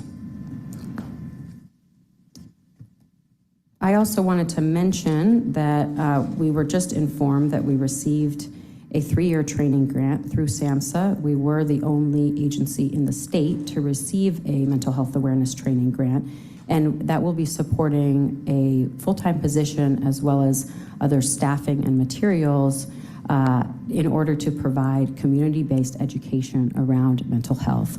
What are situations where people may need support. How do you provide that support? What resources are available, et cetera. So we're really looking forward to continuing to equip community members to understand how to support somebody who may have unmet mental health needs and how to do so in a way that best supports broader quality of life for everybody involved and that person's connection to resources. So I'll keep you updated, excuse me, about that, but I am pleased to say that, the work that we are doing here locally with your support has also trickled out into national conversations about best practices related to alternate response as well as community engagement. So we're really looking forward to continue to further that work. And then lastly, just a shout out again to our care navigation team. We've actually moved into a second location at 1700 Lakewood. We're providing all of our direct participant services out of that location now. So we have a living room that's up and running. Folks are able to come in and get out of the heat. They're able to connect with their care navigator. They're able to access food, resources, clothing, et cetera, so that we're able to really provide for people's basic needs as they are working towards their broader goals, which often is a harm reduction strategy for ensuring that people are not needing to go out and, for example, shoplift or panhandle or use the bathroom in public, right, to be able to meet their basic human needs. So I'm really excited that we're able to provide those services in a location that is more accessible to community members, that has, a bigger space for them to be able to really access what they need. That's it from me. All right, thank you. Colleagues, have any questions or comments, please indicate with your speaker button. First up is Councilmember Lewis. First, I want to say thank you for the service that you've been doing. And every time I hear from you, I see growth. And so my questions today will be about what the future looks like. Every time I see the people, the peer navigators or the folks that are in the community, I see growth. Every time I call, they actually even get there a little faster than they used to, which means that you've grown in staff. I see more cars out, and I actually see people all the time. What's the address of your new office first? Sure, we're at 1700 Lakewood. You're that close to me. That's why I see people so much out there. That too. might be it. And yeah, you need to come visit us over there. We'd love to have you. You're in District 1, but you're really close to District 12. What are the chances, how far are you from going 24 hours, 7 days? Yeah, thank you for that. So, I think our first step is being able to provide a 24/7 alternative to folks that would otherwise be immediately booked. And so our eyes are really focused on that right now. We will be working closely with Grady as well as our city and county partners to fine-tune all of the operational protocol for the Center for Diversion and Services. As I mentioned, we are doing extensive engagement with officers to start sort of acclimating the beat officers to the information that they are able to transport folks who need support directly to the diversion center come spring of 2024, as well as access a sobering center. This is the first time since the 90s, I believe, that we will actually have a sobering center resource. I know, I've heard it from you about the drunk tank, so that's what we're talking about, right? To be able to provide a place for people who just need to sober up in order to be, safe in the community. So that is really what we're focused on now, is to make sure that there is a seamless opening for that 24-hour alternative that opens in the spring. In terms of calls that community members can make directly for our response as opposed to a police response, I see two opportunities. One is continuing to build out our relationship with 911 and deflecting those calls that hit the 911 system into 311. Right now, what we're talking about is within those operating hours, but there's a huge opportunity to expand the calls that are coming in during those hours and save those resources. So I think starting there would be very effective. The other piece of that, though, is exploring how 911 is able to access the 988 system, because 988 is 24 hours. Now, they are also, there's underutilization currently of 988. There often, people may be concerned about just the availability of crisis teams to respond. I think there's opportunity there given that we are a jurisdiction that has an additional layer of support with our teams, to look at how we can utilize 988 as an existing alternate line that is already open 24/7. And when you speak of the sobering center, I know I ran on it, I call it a drunk tank, right? Because I saw some of the states in the Midwest that are already advanced past us on that portion, particularly states that had already opened up to marijuana. They had already created this sobering space. Blessed that we live in the city that we live in, that we were looking forward to do that. And super blessed that it's happening in District 12 on Cleveland Avenue and Metropolitan. What's your relationship with the Fulton County Crisis Center? Are we speaking of the same thing, right? Yes, I will just clarify that the sobering center will actually be located at the Center for Diversion Services that is housed within the administrative portion of ACDC. So just to clarify, we're on Memorial and Peachtree for that. And so this is what I want to do and say I don't know your relationship or if you know what's going on in District 12 on Metropolitan and Cleveland Avenue, the old Oak Hill Oak Hill Child Care Adolescent Center. We're transferring that into the Fulton County Crisis Center, in which we're going to have up to 60 beds in which folks can come for up to 10 days, but particularly 24 hours and sober up. So are you familiar with that?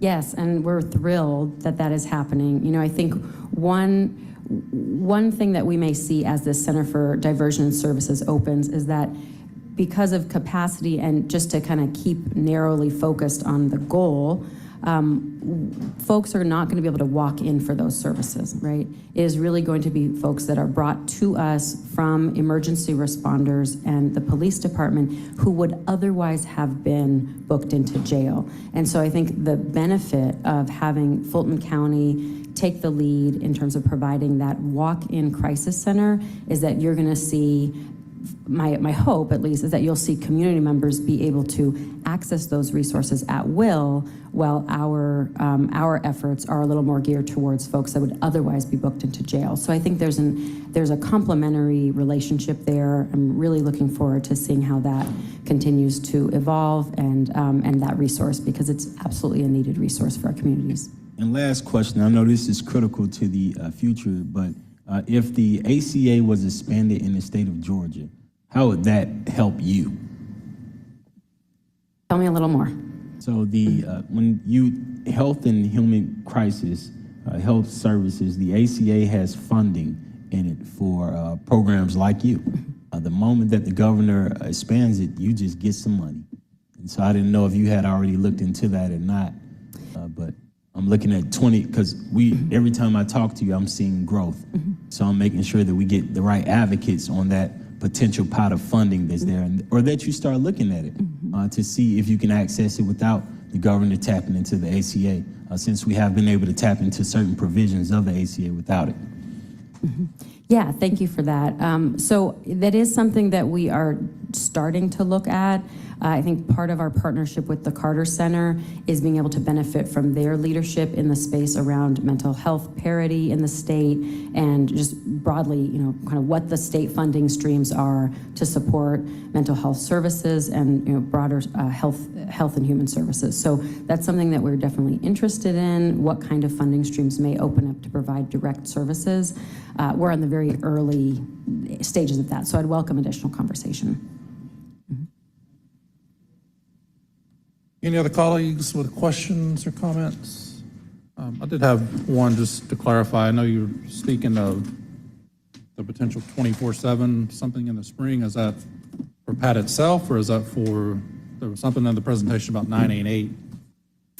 Yes, so what I'm referring to is the joint project with Fulton County. So we will continue to partner with Grady to be able to provide support and staffing for that project, but really speaking about that Center for Diversion and Services, under the leadership of JPB. And so what are the current PAT hours? And We're still aligned with the city 311 line, so Monday through Friday, 7 a.m. to 7 p.m. You know, to the question of 988, we've heard quite a bit of discussion around, you know, what would it look like for 311 to go 24/7. I do think it would be interesting to also look at the fact that we have a publicly available line that is already available 24/7 through 988, that it may be interesting to explore whether that would be an avenue to be able to dispatch a broader continuum of responders outside of limited to mobile crisis responders. So I'm kind of putting that out there for discussion and would be interested, in having additional conversation. It's above my pay grade in terms of, it's a state service and there'd need to be conversations with the state around what that would look like. But it is a 24-hour publicly available 3-digit number that might be worth exploring a partnership with. So I guess one question I wanted to ask, see if it's been looked into. I know the 311 dispatchers are only available 7 to 7. However, if I pick up and dial 311 at, say, midnight because there's a water main break on my street or there's a traffic light out, Watershed has someone that answers that line 24/7. ATO DOT has someone that answers that line 24/7. So is that something, would be, programming their telephones there to transfer that to PAD? Is that something that's been looked into? We have not had discussion around that. I'm open to having those conversations about if there's some workarounds that would allow people to access and make requests for an in-person response. I'm happy to explore that. Mm-hmm. Okay. All right, thank you so much. Councilmember Waits, did you have questions, comments? Yes, Mr. Chairman, thank you so much. I just simply wanted to take a moment to praise the work that you do. I've reached out to you on several occasions. Some of those situations are pretty egregious, and so I'm grateful that we are going in a different direction in terms of locking up individuals who may be experiencing a mental health crisis. And so thank you for the work that you do. Thank you. Thank you. Very much. Appreciate it. Councilmember Lewis?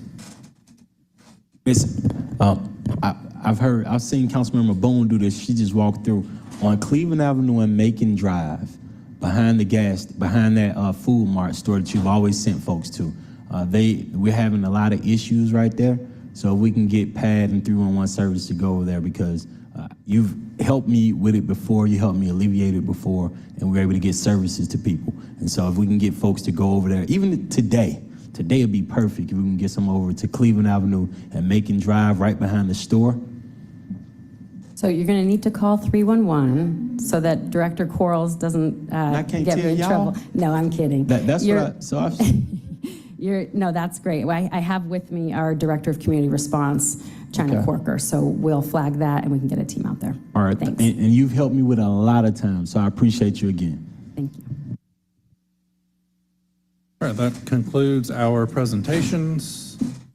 We'll move to communications 23C 5103, and just to confirm, I don't believe Ms. Jackson is here today, so we will hold this till she can attend. You'll read that in? Yes, Mr. Chair. That's communication 23C 5103. This is a communication from Council President Doug Shipman appointing Ms. Daphne Jackson to serve as a member of the Interim Review Board for the City of Atlanta. This appointment is for a term of 3 years. I'll make a motion to hold. Is there a second? Second by Vice Chair Amos. Please prepare the vote. The vote is open.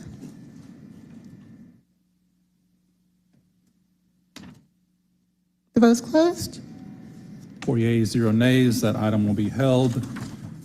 Moving on to our consent agenda, taking up claims with favorable and unfavorable recommendations. I will make a motion to accept all favorable claims, items 1 through 7. Is there a second? Second by Vice Chair Amos. Please prepare the vote. The vote is open.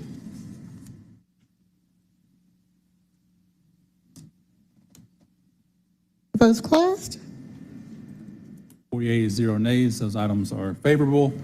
Moving on to claims with unfavorable recommendations, I'll make a motion to adverse all unfavorable claims, items 8 through 29. Is there a second? Second by Vice Chair Amos. Please prepare the vote. The vote is open.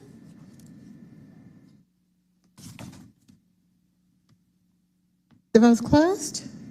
4 yeas, 0 nays. Those items will be adversed. Moving on to our regular agenda. Ordinances for second reading, 23-0-1417.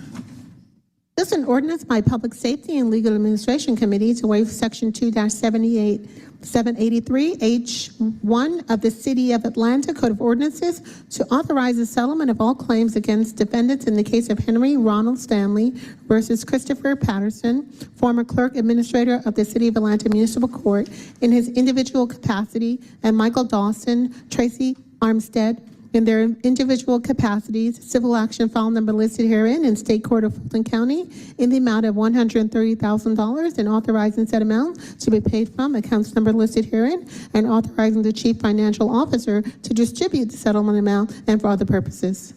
Make a motion to approve. Is there a second? Second by Vice Chair Amos. Please prepare the vote.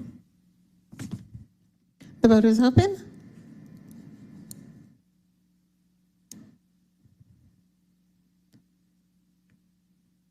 The vote is closed. 5 yeas, 0 nays. That item is favorable. Item number 2, 23-0-1456. This is an ordinance by Councilmember Jason Dozier to amend Chapter 10, Alcohol Beverages, Article 2, Dealers and Manufacturers, Division 5, Operational Rules, Section 10-226, Certain Promotions Prohibited, to clarify the operational rules for sports coliseums to be consistent with the operational rules for private functions and for other purposes. Thank you. Mr. Sard, you did speak to this, I believe, in public comment, but I do have a few questions regarding this. Welcome back to the podium. Thank you. I've spoken briefly with Councilmember Dozier about this, but if you could kind of refresh, how did we arrive here? What does this ordinance seek to do? How does it do it, and why is it needed for State Farm Arena versus other venues in the city? If you don't mind, can I pass out a copy of the current ordinance? So I think it'll probably help. And that to Ms. Lindo, and she'll pass that out to us.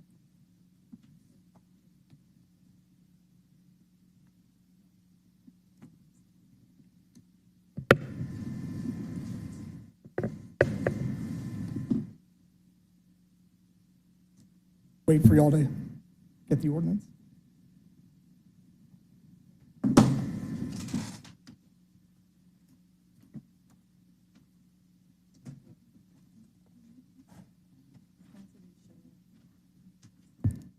So the City of Atlanta Code of Ordinances, as I mentioned earlier, there's what I personally call it's an anti-happy hour ordinance. And so the idea of the ordinance was to prevent certain promotions dealing with alcoholic beverages. Obviously, alcoholic beverages are dangerous substances, and they're under strict control from the state and the city governments. So in these anti-happy hour ordinances, there's a certain provision that I've highlighted for you. It's in red. It's very plain English. It's very simple language. It's a prohibition against offering to any person or group of persons any alcoholic beverage at a price less than the price regularly charged for such alcoholic beverage during the same calendar week. In comparison with other ordinances around Metro Atlanta and in the state, this is a very strict ordinance in the sense that it captures a 1-week period of time where businesses can't change their alcoholic beverage drink prices. Other local governments that do regulate this basically look at it on a day-to-day basis. So how did we get here is that the Hawks and the operators of State Farm Arena, with the variety of types of attractions that they have at State Farm Arena, primarily the Hawks, but many other events, concerts, etc., that all take place during the week.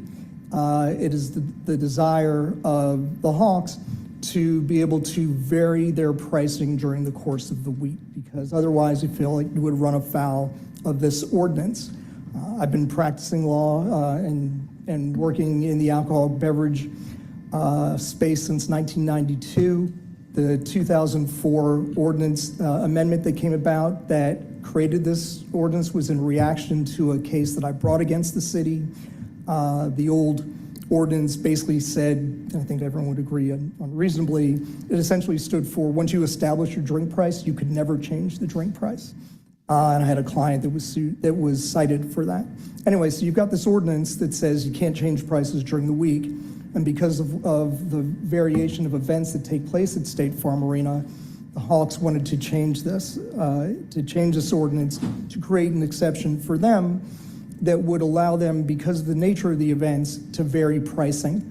A good example, in real time, I've got their calendar here for October 22nd. There is, on Sunday, October 22nd, there's a Maluma concert. The 23rd, Queen and Adam Lambert concert. The 25th, the John Mayer concert. And then on the 27th, the Hawks game, Hawks versus Knicks. And so for the Hawks, one of the things I like to do with their season ticket holders and their fan base, frankly, who are their most frequent users at State Farm Arena, they would like to alter some pricing that may favor them. But they can't do it under this ordinance because they can't reduce their price during the week. That is the problem that they've got. The penalties for doing it, as I mentioned earlier, minimum 5-day suspension for a first-time violation. So if you're at State Farm Arena and you have a suspension of a license, you're losing significant dates in an arena that's 17,000 people. So the Hawks approached Councilmember Dozier. He thought this was a good idea. He introduced the legislation, so that's why we're here. Kind of following up on the last question I asked. I mean, I remember the Hawks and State Farm Arena, know the variety of events that take place there, but that's not the only. There's Mercedes-Benz, there's GWCC, there are various other concert and event venues across the city. Why is this needed particularly for State Farm versus those other places? And I mean, the Hawks and State Farm have existed for a number of years, and are we saying that they've never adjusted prices accordingly depending on what events are taking place? To my knowledge, and having actually represented the license holder, they have maintained their pricing. They may have varied pricing over the year, but they have stuck with this rule of keeping their pricing the same for a week. They're now taking a look at setting budgets and economic expectations, and they feel like they need to make this change, one, basically to improve guest experience, because they can vary pricing, particularly to their loyal season ticket holders that come out frequently. But they're also losing they feel like they can better compete for business against other venues that don't have these restrictions. Mercedes-Benz Stadium, Georgia World Congress Center being two of them, and the reason they don't have those same restrictions are because they are on state-owned property. The state does not have this type of restriction that we have in Atlanta. So it's about economics. It's about customer experience, and it's about trying to compete when trying to bring in attractions to a venue. The ordinance says it was last amended in 2004. I wasn't around in 2004. I don't know if Ms. Robinson was or not, but I would just ask our law department to, I guess, opine as to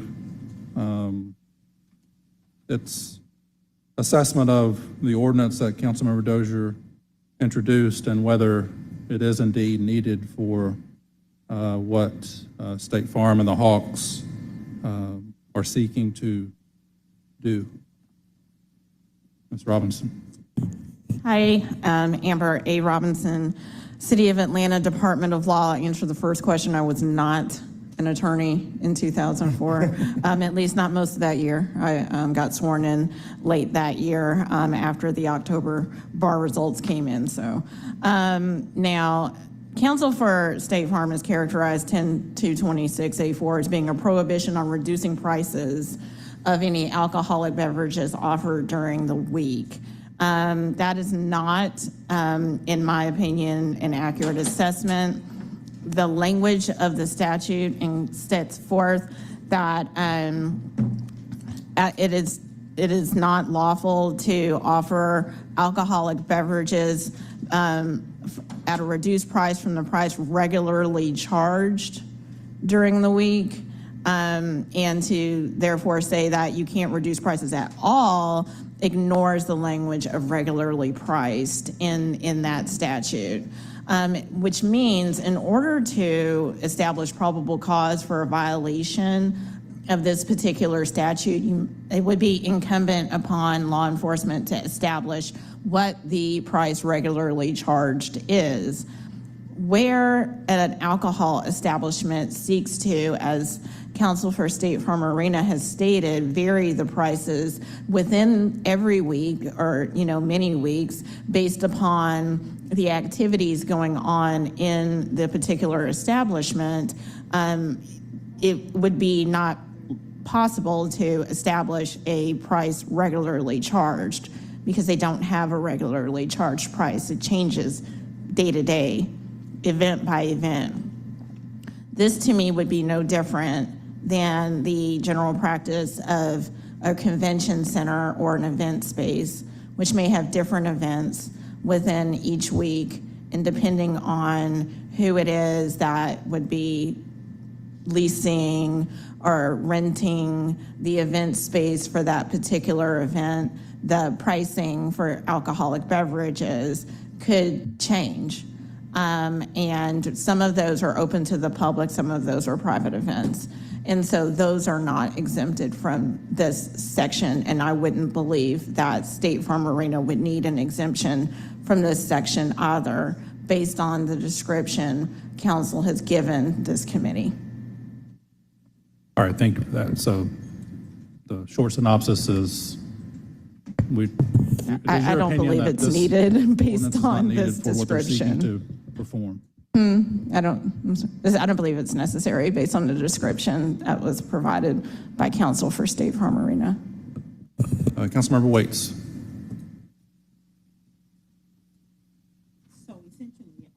I'm going to assume, based upon the conversation, that they're able to charge whatever varied pricing they want to right now, is what you're saying. Yeah, well, that is what Ms. Robinson was saying, and we confirmed with a short synopsis that from what Mr. Sard has stated they're wanting to do, an exemption is not needed.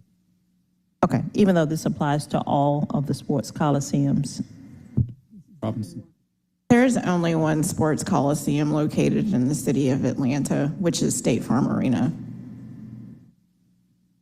If I may, it applies to everyone that sells alcohol for consumption on the premises. And I'd like to respond to Ms. Robinson when it's appropriate. So the exemption only applies to sports coliseums, and there's only one sports coliseum. The ordinance itself is generally applicable, but the sought-after exemption pursuant to the ordinance before this committee would only apply to sports coliseums. All right, thank you. Any other questions or comments? Councilmember Norwood? So I believe Ms. Robinson said that the prices change, so establishing a regularly issued price is not what's happening right now at State Farm Arena, just like it's not happening at the World Congress Center, just like it's not happening at wherever. So my question is there a, if you have private functions or whatever there, are your loyal Sky Club members, to use an analogy, that you can't do that right now? Is that what you are saying to this committee? That's right. That's our understanding, is that what's happening in real time is they're actually establishing a price and maintaining that price for the season. So it's one price no matter what the events are for an alcoholic beverage. That's what's happening now. What they want to do is change the price from event to event. And as Ms. Robinson's saying, it's a weekly time frame. Using the example that I gave of that 1 week with 3 concerts and one basketball game, they're prices for 3 days and different price on 1 day, that's a different price over the course of a calendar week. And our concern is that that violates the ordinance. And we'll either then be in court dealing with a citation potentially, or we'll be in front of the city's license review board potentially with a 5-day suspension. Convention centers, I've represented tons of convention centers. They have the same rules. They keep their prices week to week. There are exceptions, and there's an exception in that ordinance that's right in front of you. And it is for private functions that are not open to the public. So if you wanted to rent an event facility and have a wedding there, the wedding venue can adjust their pricing for your wedding. It doesn't have to be the same price that they put out to the public over the week. We think that's how the code reads. And so to vary within the course of the week, which is at a venue like this where you have a variety of public events, we think we need to change the ordinance, and making this one exception makes it very, very clear that Sports Coliseum, the only one in the city, can make those changes.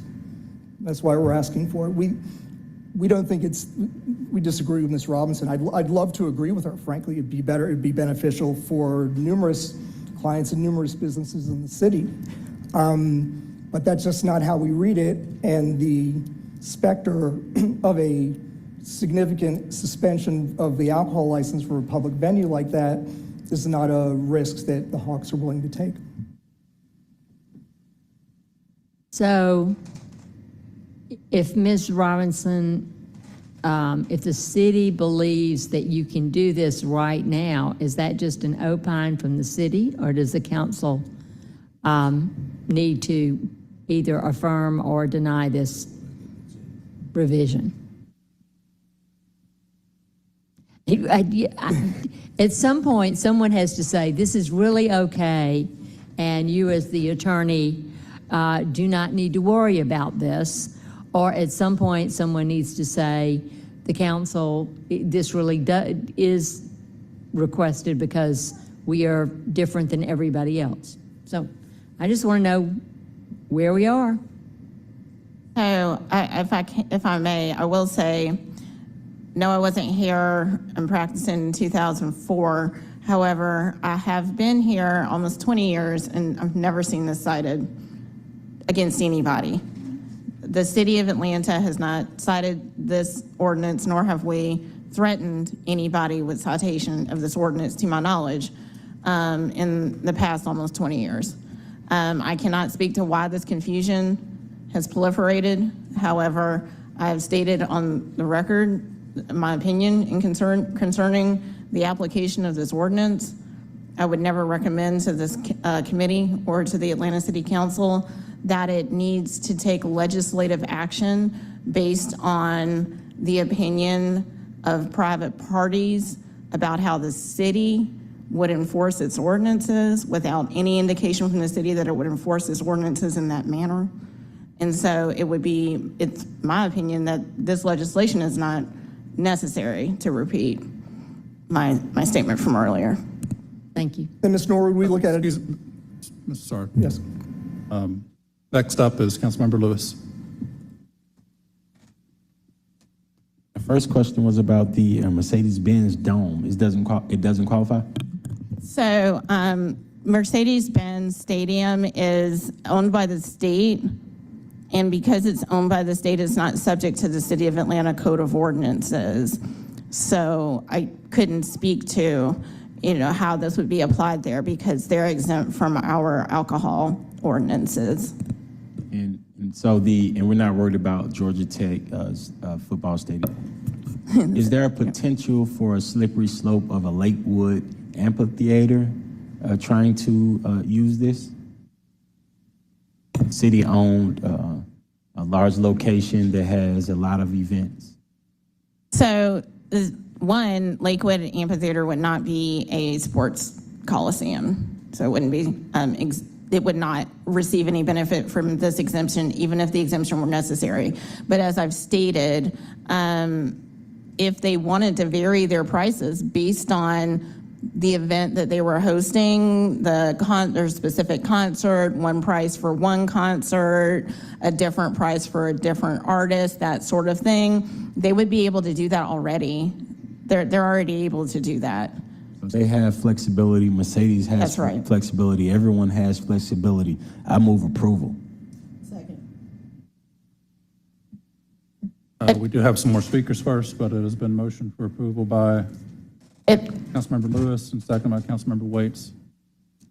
Hang on just one second, Ms. Robinson. Vice Chair Amos.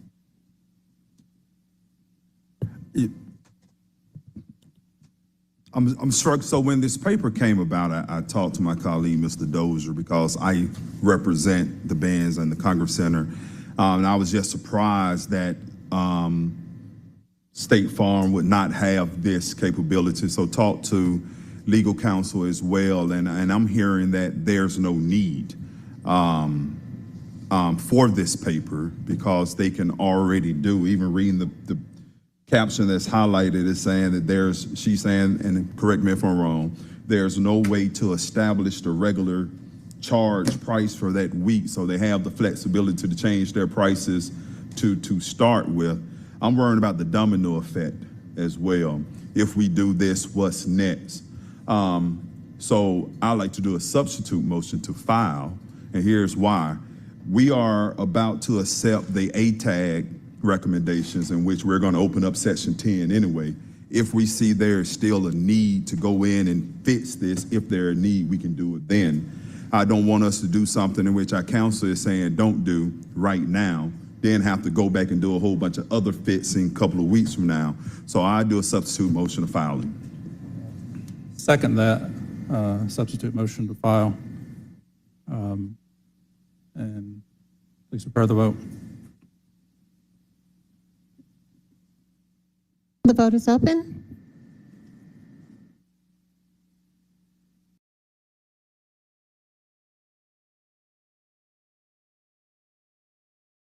The vote is closed.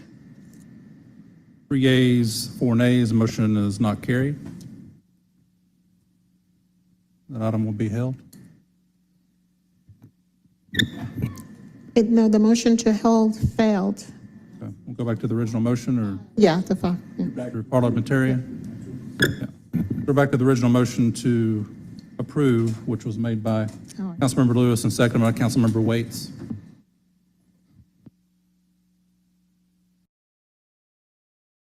The vote. The vote is open.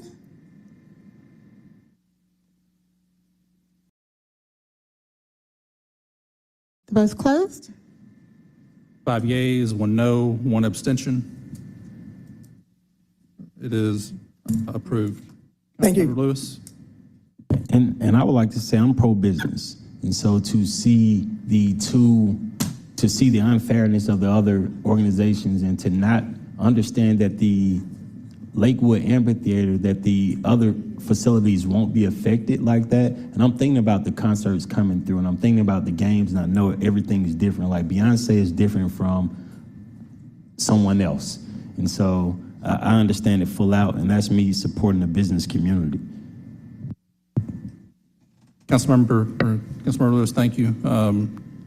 Ms. Robinson? Yes, and I did just want to clarify, Councilmember Lewis specifically, currently, it's my opinion that just as Lakewood has that ability, State Farm Arena, without this amendment, had that ability. I was not at all saying that they don't at all. I think that is the exact point that I was making.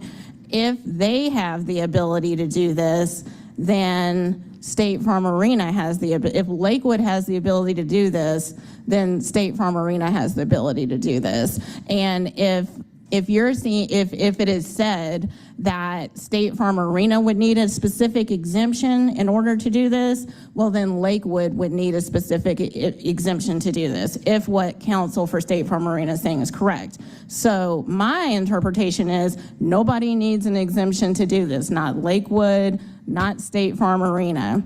But to say that State Farm Arena needs an exemption to do this would mean that some wholly separate and different exemption would be needed for Lakewood.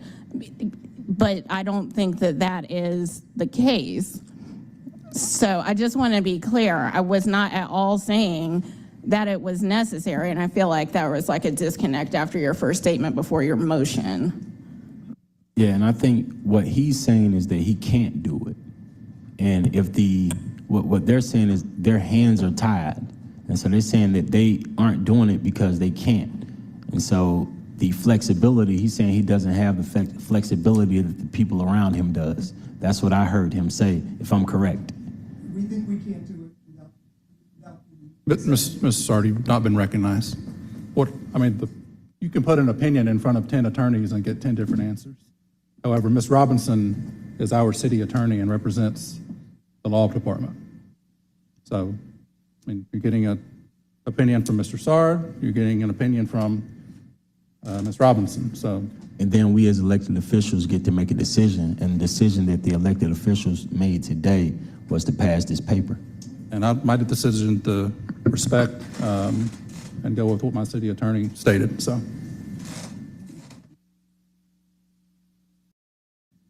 So moving on to item number 3, resolutions 23R 3976.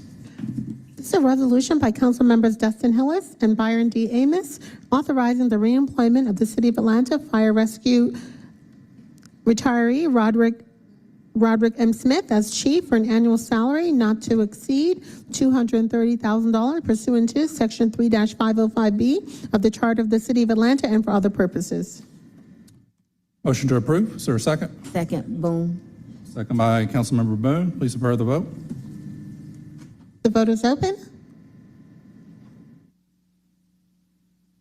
The vote's closed. 6 ayes, 0 nays. That item is favorable. Item number 4, 23R 4013. This is a resolution by Excuse me, Public I'm sorry. Safety and Legal Ms. Administration. Lindo, just a second. We can take, I believe, 4 and 5 together. They're both settlements, correct? That's correct, Mr. Chair. Forms of- They're both correct. So we'll take those together. They're both settlement related. Item number 4 is 23R 4013. This is a resolution by Public Safety and Legal Administration Committee to amend Resolution 22R 4572, adopted by the Atlanta City Council on November 7th, 2022, and approved as per City Charter Section 2-403 on November 16, 2022, to correct the funding information and to authorize the Chief Financial Officer to take any necessary actions to implement the same and for other reasons. Item number 5 is 23R 4022. It's a resolution by Public Safety and Legal Administration Committee to amend Resolution 23R 3249 and authorizing payment in the amount of $15,000.00 in settlement of a property damage claim of Virgil David against the City of Atlanta and for other purposes. Make a motion to approve those 2 items. Is there a second? Second. Second by Councilmember Lewis. Please prepare the vote. The vote is open.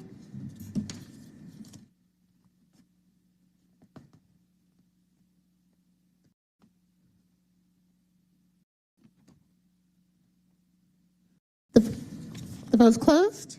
5 yeas, 0 nays. Those 2 items are favorable. We will move on to a held item 23O1340. Ms. Lindo, if you could read that in, please. Yes, this is an ordinance by Public Safety and Legal Administration Committee to authorize the mayor to enter into a settlement agreement on behalf of the city with Skyline Outdoor Media Services, Inc. and Ross Antonakis to resolve all claims against defendant City of Atlanta in the case of Skyline Outdoor Media Services, Inc. and Ross Antonakis versus City of Atlanta and Gregory Pace civil action listed herein, pending in the Superior Court of Fulton County, to authorize the director of the Office of Buildings to issue a sign permit for a billboard to be located on property located at 1395 Woodmont Lane Northwest to waive any provision of Part 16 zoning, Chapter 28A, sign ordinance, Chapter 44, Upper West Side overlay, or any other chapter of the Atlanta zoning ordinances and for other purposes. And there's been a request by the law department to file this item, so I'll make a motion to file. Is there a second? Second. Second by Councilmember Norwood. Please prepare the vote. The vote is open.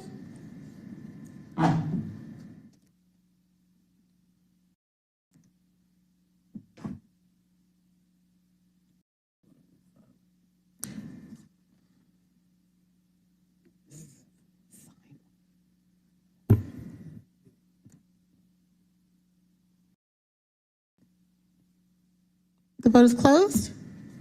6 yeas, 0 nays. That item will be filed. Ms. Lindo, I believe that completes our legislative agenda. Is that correct? That's correct, Mr. Chair. All right. Questions and comments? Well wishes, members of the committee? Please indicate with your speaker buttons. If not, we will stand adjourned by unanimous consent of members present.